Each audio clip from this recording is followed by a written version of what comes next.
Welcome to Movie Time with Whinnem. We're here with Mr. Whinnem, Guy Sherifant, me, Jeff Souza, and Will Blake. And we are discussing the second Batman of the trilogy.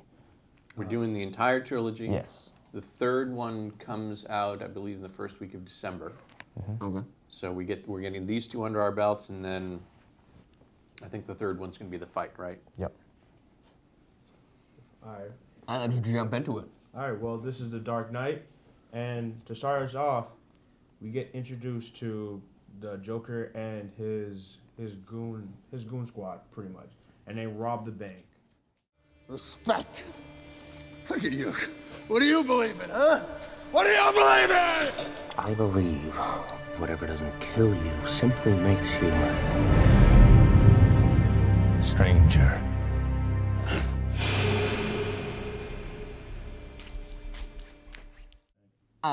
I liked that beginning for the new Batman because it really introduced you to how this Joker was going to be. You know, he doesn't care about anybody. He killed his entire squad of people he had with him in the bank, and he, you know, set off the little smoke bomb. So Yeah. he just, like, I don't know if you ever saw the original Batman with Jack Nicholson as the Joker, but he was more along the lines of the comic book Batman. You know, big goofy smile. You know, ha ha, bang. Whereas this new Joker is legitimately insane. And you see that in the first, 15, 20 minutes of the movie? And to me, that's just the perfect way to segue from the first Batman with the card in it into this one. Because you instantly get to meet, who plays the Joker in this one? Heath Ledger. Heath Ledger as the Joker. Yeah. For anyone that didn't know who the Joker was, it did a perfect job of giving you an idea of what kind of person he was. And it starts off with another cliche of the bad guys robbing a bank. But it's more than that. It becomes very clear early on in the movie that yes, he's robbing a bank, but he doesn't care about the money. He's not doing it for the money. That there is a master plan that the Joker has that isn't realized until, say, the last 20 minutes of the film. Yeah. And his master plan is chaos. He just wants chaos because he believes that at their core, people are animals, and they're horrible animals.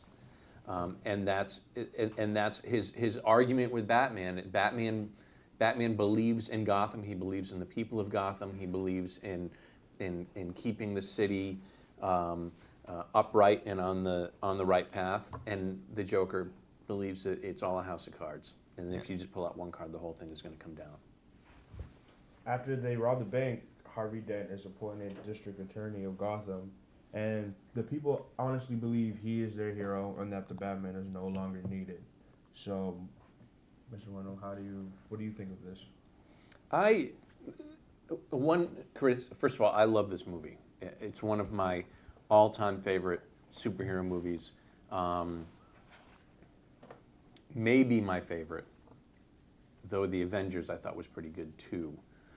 But I felt that the whole who's the savior of Gotham, is it Harvey Dent or is it Batman? And I felt that was a kind of muddled, you know. I didn't see why Batman had to become a pariah at the end of the film. Like it didn't follow logically to me, and I've seen the film a couple of times and it still doesn't quite follow logically to me. And this idea that Gotham doesn't really need the Batman anymore, I didn't quite buy that either. I liked Harvey Dent's character a great deal, and I liked where they were going with it, even though I knew of his eventual fall from grace. Two-Face, growing up, Two-Face was my favorite. Yeah. I loved Two-Face growing up. I thought he was just a great character. I do like how they try to build up the Gotham doesn't need Batman anymore, because they really do. And I like how they tried to tell you that they didn't, and then for you to just find out that they absolutely do. You know, I think that they kind of wanted that to be thrown in there, that was the struggle between having a legitimate hero and having a vigilante. But even Harvey Dent knew that Gotham needed Batman. Like, he says it at the dinner with him, Rachel Dawes, Bruce Wayne, and the Russian ballerina. He tells the story about how, the Romans would appoint Caesar to govern the people when their enemies were at the gate. And he knew that Batman was necessary because, he was working outside the law. Yeah, he was breaking the law. But it's kind of almost like a Robin Hood style thing without the steal from the rich, give to the poor. Because he's helping people, like any other superhero would do. But what you said about Harvey Dent has been Harvey Dent and Two-Face is one of my favorite Batman characters. But I don't really like the way they portrayed him in this Batman. You know what I mean? Like, in the comics, in the original ones, whenever they showed Harvey Dent and Two-Face, he was a schizophrenic, plain and simple. He always waffles between the burned half of him, the scarred half, where he's insane and kills people, and the Harvey Dent half, where he's illogical, he's the district attorney again. Even Tommy Lee Jones did that in the Batman with Jim Carrey and George Clooney. But in this one, I feel like you didn't really get to see that a lot. It was just, he was on a path for revenge because of what happened to Rachel Dawes and what happened to the half of his face. And You mean once he became Two-Face? Yeah, once he became Two-Face. He didn't have that duality. He really didn't. He was flat out insane, and I didn't really like that a whole bunch. Mm-hmm. I think that's a fair criticism. Yeah. But the makeup was unbelievable. The makeup was very good. I like that when he would talk, you could see the tendons in his face move. I thought that was pretty cool. I think that, first, of the three movies, I think this is the best by far. Mm-hmm. I think that it would be another fair criticism is that this is not a Batman movie. I agree. I know where you're going to go with this. I completely agree. Yeah, it is a Joker movie. When the Joker is on the screen, you are horrified and delighted, and the portrayal is just so amazing. It's so brilliant, and it's almost painful to watch, knowing that Heath Ledger died and we'll never get a sequel. We will never see that Joker character again in another movie. He's not coming back, and he overshadows the Batman. He steals the movie. His scenes are just incredible, and the Batman is there to counterpoint him, but I think he's vastly overshadowed. No, that connects to one of my problems that I had with the second movie, is in the first movie, and you said you liked this, the scene where Batman isn't seen at all, and he's just a symbol.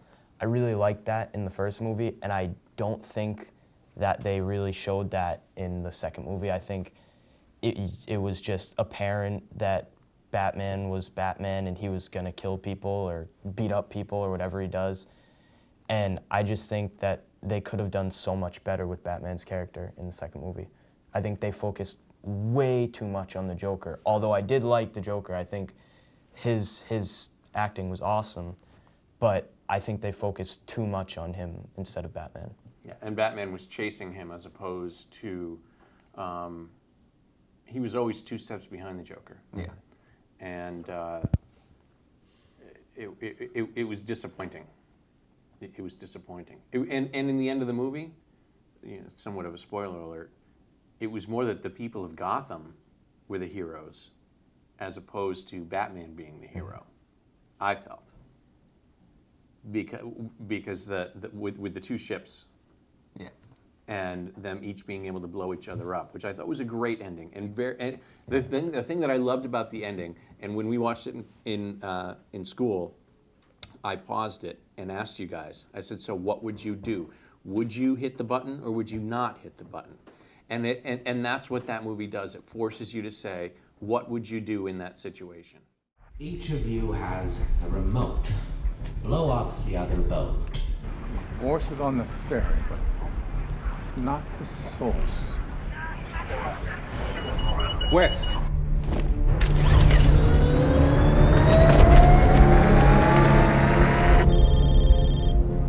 Gordon. I have the Joker's location. Pruitt Building. Assemble on the building opposite.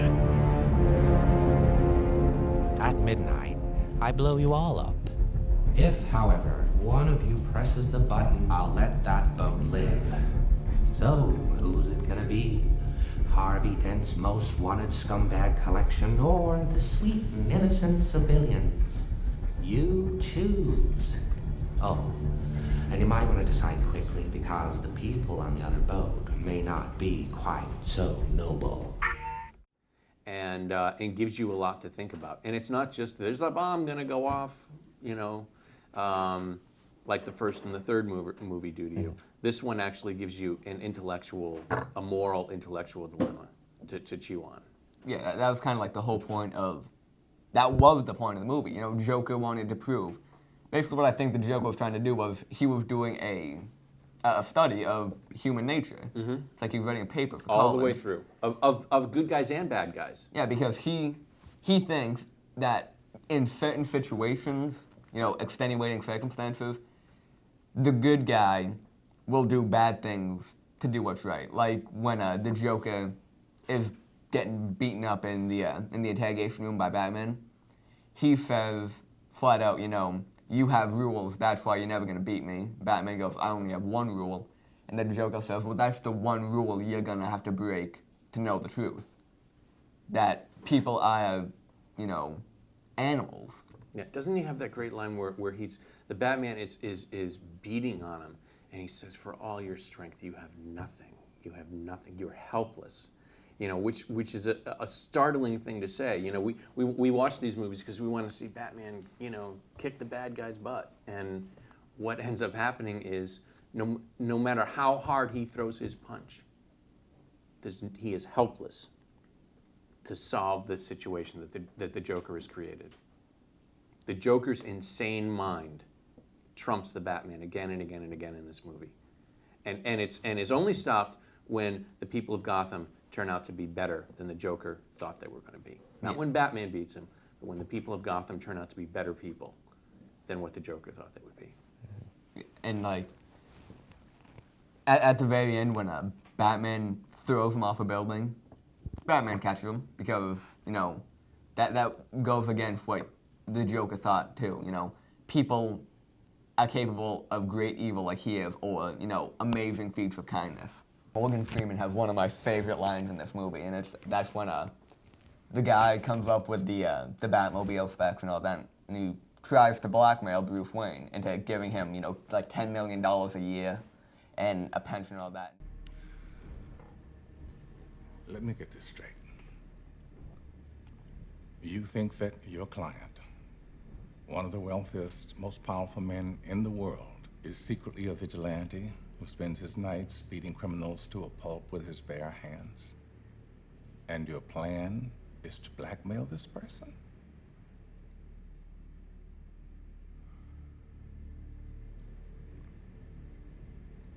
Good luck. That's just one of my favorite lines in the movie. It is I think it's hilarious. It's a wonderful moment. It's a wonderful moment. I was surprised at how topical this movie was. You know, I forget what the release date was on it, but there was a debate going on in the country at the time about waterboarding and torture. And we have a scene in which our hero grabs one of the gangsters and holds him over the edge of a building. And the gangster says, "What, are you kidding me? This fall's not going to kill me." Oh, yeah. And Batman says, "I know. I wasn't planning on it." I wasn't, and drops him and crushes his legs. You know, and that's his interrogation technique. That's a mafia boss, right? Yeah. Yeah, that's, yeah, and can't even remember his name. We, as an audience, are watching a character engage in torture when in real life, in our country, the whole nation was saying, you know, on the issue of waterboarding and torture, is this something that we should be doing? And what does it say about us when we're cheering on Batman, Or dropping people off a building, who is not afraid to torture someone? What does that say about us? What does it say about us as a culture? And I can't imagine that the filmmakers didn't realize that when they were putting this movie together, that they were putting that issue in play in terms of the social context of the movie. well, they know that things like that, that'll get people thinking. Like, they know that movies, TV shows, the media is a very powerful thing in our country. Like, I don't know if you remember this, but that comic book, the Batman comic book I was talking about last, Movietime with Whinnem, where Batman fails and the little girl dies. DC comic books released that solely to try and get a bill against landmines passed in Congress. And that bill passed because that comic book raised so much, awareness and tension about landmines being used in warfare, that terrible things like that could happen. And they've always done that. Like things, they incorporate common issues into comic books all the time. Well, you guys pretty much talked for the whole debate, and we're going right to the ending here. I'm glad none of you guys talked about this, but in the end, Two-Face has Commissioner Gordon's family, and he's about to kill his wife and his kids, and then Gordon comes in, and then Batman comes in, and then Batman ends up killing Two-Face, and then at that point, the hero of Gotham is now dead, and then the Batman makes a choice that he has to now become the villain of Gotham, and that the people have to come together and pretty much beat him. So, how do you feel about the ending? Like I said before, I felt it was muddled. I didn't understand why the Batman had to become a villain so that Harvey Dent could be a hero. I just felt that it didn't follow logically to me. It wasn't clear to me why that was. I felt that they were building for a third movie, and making some leaps of logic that I didn't think worked. I think there were other ways to do it. I think there were other ways to protect Harvey Dent's reputation without destroying the Batman's reputation. I liked that scene, but when I think of the ending to the movie, I really don't think of that. I think of the scene with the boats, because, to me, that's the real ending, because, that's the final confrontation between Batman and the Joker. Because, they're on the building, and the Joker's got Batman pinned down. He's like, all right, get ready for the fireworks. And then nothing happens, so he goes and grabs the other detonator, and then Batman just throws him off the building. And that's one of my... I think that is a great scene in the movie. However, when they're on the boats, when the criminal on the criminal boat throws the detonator out the window, the only thing I could think of was, what if he missed the window? Someone else picked up the detonator, then what happens? I almost wish, I agree with you, I almost wish that Commissioner, what's his name? Gordon. Director Goodwin, according to Guy. According to Guy. I almost wish that Commissioner Gordon had been able to handle Two-Face on his own, and that scene had taken place before the boat scene, because I agree with you. I feel like the movie is over when the boat situation is resolved. Yeah. And it's somewhat anticlimactic, the whole thing with Two-Face at the end.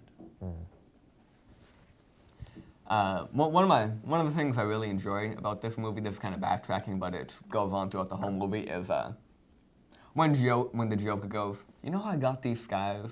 Because the story changes every time. Yeah. And that's one thing. It's like, I want to know what the story behind it was in the movie, because if you read the comic books, it never says it in there either. He just has the scars. And that's just something that I thought was interesting, that they went about it with him lying and telling a different story every time, because that just shows, he is an insane, pathological liar with no sense of rationality. Yeah. Well, almost no sense of rationality. Any of the stories that he told you, wonder, they could be true, one of them might be true, they might not be true, it might be something, you just don't know. Yeah. You just don't know. Once again, I love the movie. I do think it's a Joker movie more than a Batman movie. But I'm fine with that because it's so good. Heath Ledger is brilliant. I like this one, but I still hold firm my belief that the Batman Begins was a lot better, because, you were saying character development, that's important. You have to care for the character. And in Batman Begins, you really can do that because it gives you a lot of background. But in this one, it jumps right in. Yeah, sure, you already know the story behind Batman in this one, but yeah, I would agree with you when you say it's a lot more focused on the Joker. So you kind of care more about, I really don't want the Joker to die than, I really don't want Batman to die. You know what I mean? Mm-hmm. This was Movietime with Whinnem with the second movie of the trilogy, Dark Knight. Dark Knight. Dark Knight, yeah, Rises. No, the Dark Knight Rises is the Well, third Dark movie. Knight Rises is the next one. Well, this was the Dark Knight. And we can't wait for that. Yeah. Yeah, because I still haven't seen it.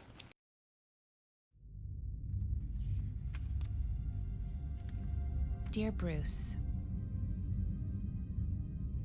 I need to be honest and clear. I'm going to marry Harvey Dent. I love him, and I want to spend the rest of my life with him. When I told you that if Gotham no longer needed Batman, we could be together, I meant it. But now I'm sure the day won't come when you no longer need Batman. I hope it does. And if it does, I will be there. But as your friend, I'm sorry, Harvey. I'm sorry to let you down. If you lose your faith in me, please keep your faith in people. Love now and always, Rachel.